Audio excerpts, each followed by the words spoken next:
ಇತಿಹಾಸ ಪ್ರಸಿದ್ಧ ಪುತ್ತೂರು ಮಹತೋಬರ ಮಹಾಲಿಂಗೇಶ್ವರ ದೇವಳದಲ್ಲಿ ಸೌರಮಾನ ಯುಗಾದಿ ಆಚರಣೆಯನ್ನ ವಿಶೇಷ ಪೂಜೆ ಉತ್ಸವದೊಂದಿಗೆ ಸಂಭ್ರಮ ಸಡಗರದಿಂದ ಆಚರಿಸಲಾಯಿತು.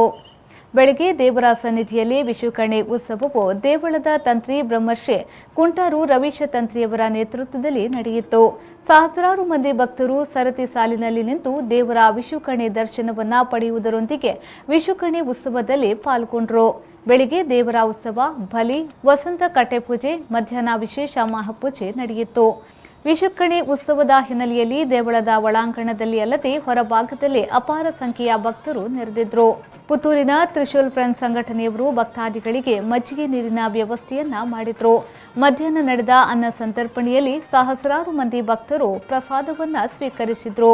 ದೇವಳದ ವ್ಯವಸ್ಥಾಪನಾ ಸಮಿತಿಯ ಅಧ್ಯಕ್ಷ ಕೇಶವ್ ಪ್ರಸಾದ್ ಮುಳಿಯಾ, ದೇವಳದ ಕಾರ್ಯನಿರ್ವಹಣಾಧಿಕಾರಿ ನವೀನ್ ಕುಮಾರ್ ಭಂಡಾರಿ, ವ್ಯವಸ್ಥಾಪನಾ ಸಮಿತಿಯ ಸದಸ್ಯರಾದ ರಾಮದಾಸ್ ಗೌಡ, ಶೇಖರ್ ನಾರಾವಿ, ರಾಮಚಂದ್ರ ಕಾಮತ್, ರವೀಂದ್ರನಾಥ್ ರೈ ಭಳ್ಳಮಜಲು, ಬಿ ಐತಪ್ಪ ನಾಯ್ಕ್, ಡಾಕ್ಟರ್ ಸುಧಾಯಸ್ ರಾವ್ ಮೊದಲಾದವರು ಉಪಸ್ಥಿತರಿದ್ದರು.